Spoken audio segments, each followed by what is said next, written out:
Assalamualaikum warahmatullahi wabarakatuh. Selamat sore, selamat datang nih teman-teman di program Luna Cari Ilmu. Gimana sore hari ini? Tetap semangat ya menuju berbuka puasa. Tapi sebelum kita berbuka, ada baiknya kalau kita belajar lagi tentang agama. Nah, hari ini juga temanya seru sekali, yaitu mengimami ketetapan dan kehendak Allah. Dan pastinya kita juga akan dibimbing oleh Ustadz Aceng pada sore hari ini dari cariustadz.id. Nah, langsung aja kita tanya-tanya sama Pak Ustadz. Assalamualaikum warahmatullahi wabarakatuh. Selamat sore Pak Ustadz. Waalaikumsalam warahmatullahi wabarakatuh. Selamat sore juga Mbak Luna. Kita ketemu lagi sore hari ini Pak Ustadz sebelum menjelang berbuka puasa. Iya, Puasanya Alhamdulillah. lancar ya Pak Ustadz ya. Alhamdulillah, nggak terasa Mbak Luna ya, Lebaran masih lama. Iya juga sih Pak Ustadz, masih 2 minggu lagi nih Pak Ustadz. Pak Betul Ustadz, sekali. ya, jadi hari ini temanya menarik juga nih Pak Ustadz, yaitu mengimani ketetapan. Nah, kalau kita bicara ketetapan Allah, artinya nggak jauh dari takdir dalam Islam pastinya.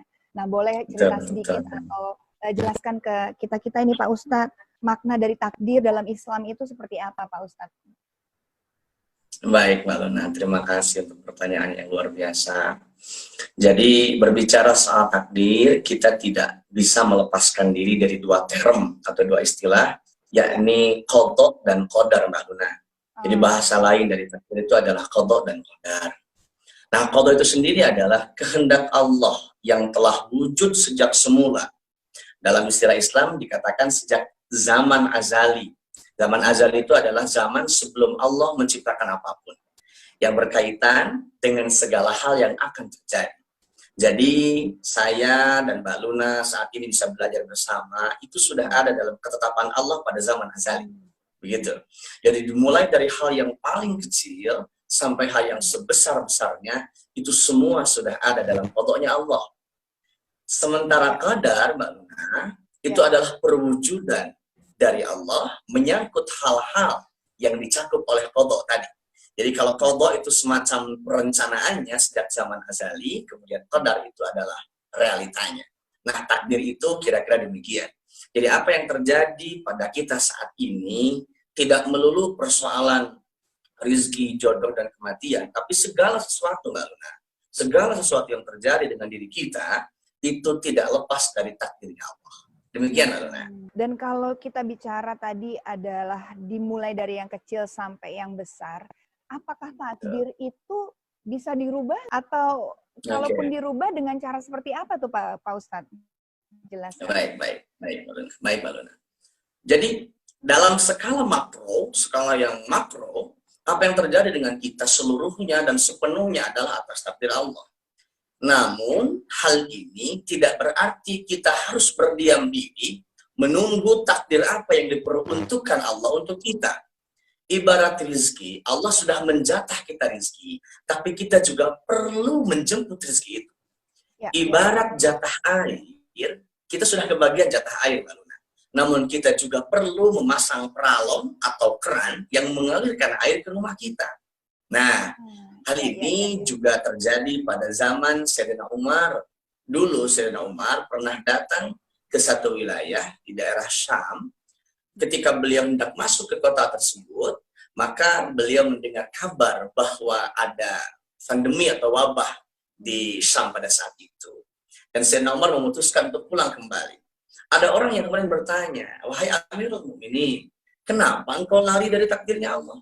Lalu Sayyidina Umar dengan sangat diplomatis, Mbak Luna, menjawab, "Aku lari dari takdir Allah yang satu menuju takdir Allah yang lain." Sehingga kalau kita putuskan agar kita menjadi pekerja keras misalnya, itu adalah kita berlari dari takdirnya Allah pemalas menjadi takdirnya Allah yang rajin, yang bekerja keras, sehingga akan sangat dekat menuju kesuksesan. Kira-kira demikian, Mbak Luna. Wah, Masya Allah, luar biasa sekali. Jadi sebenarnya kalau dipikir-pikir, Allah itu sudah menyiapkan takdir kita, tapi kita juga harus menjemput takdir kita yang lebih baik lagi, begitu ya Pak? Betul sekali, betul sekali Mbak Luna, betul sekali. Ya.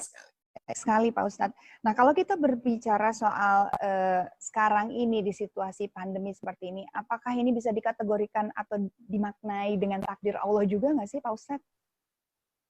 Oke, baik Mbak Luna.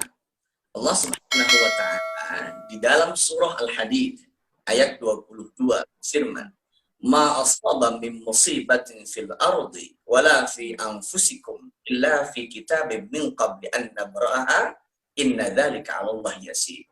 Ya. Tidak ada satupun musibah yang terjadi di muka bumi ini, Mbak, kecuali semua telah dicatat oleh Allah di Lauhul Mahfuz. Berarti wabah COVID-19 yang saat ini sedang mengguncang jagat raya, tak terkecuali negara kita tercinta, itu juga ada dalam qada dan qadarnya Allah, itu juga ada dalam catatan takdirnya Allah.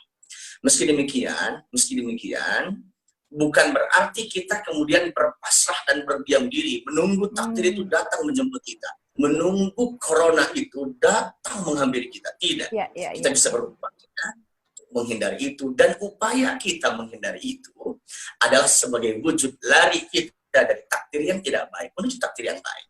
Di samping itu, Mbak Luna, kita sebagai umat muslim sangat disarankan untuk berdoa oleh Allah Subhanahu wa taala. Nabi dalam salah satu sabdanya bersabda, ad-du'a'u mukhul ibadah. Doa itu adalah intisarinya ibadah. Dalam riwayat lain, Nabi la yaruddul qada illa du'a. Tidak ada yang dapat menolak ketetapan Allah kecuali doa. Artinya, dengan berdoa agar virus ini segera dihilangkan dari jagat raya, terutama di tanah air kita tercinta, kita berharap Allah akan merubah takdir kita, Mbak Luna, dari yang tadinya ada wabah, dari wabahnya hilang. Kita berdoa seperti demikian, Mbak Luna. Iya. Kalau saya bisa tarik kesimpulannya, artinya kita sendiri ini bisa merubah takdir kita asalkan kita berdoa kepada Allah untuk diminta dijauhkan dari takdir-takdir hal-hal yang tidak baik, kurang lebih begitu ya Pak Ustadz.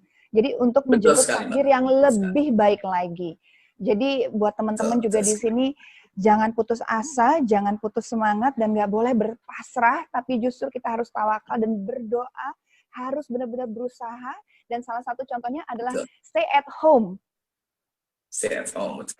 Itu untuk menghindari takdir kita supaya tidak terpapar virus, bukan begitu ya Pak Ustadz ya. Jadi itu sebenarnya sama Allah pun juga dianjurkan untuk seperti itu. Betul sekali, Mbak Luna. Ya. Jadi ada 3 pilar, Mbak Luna.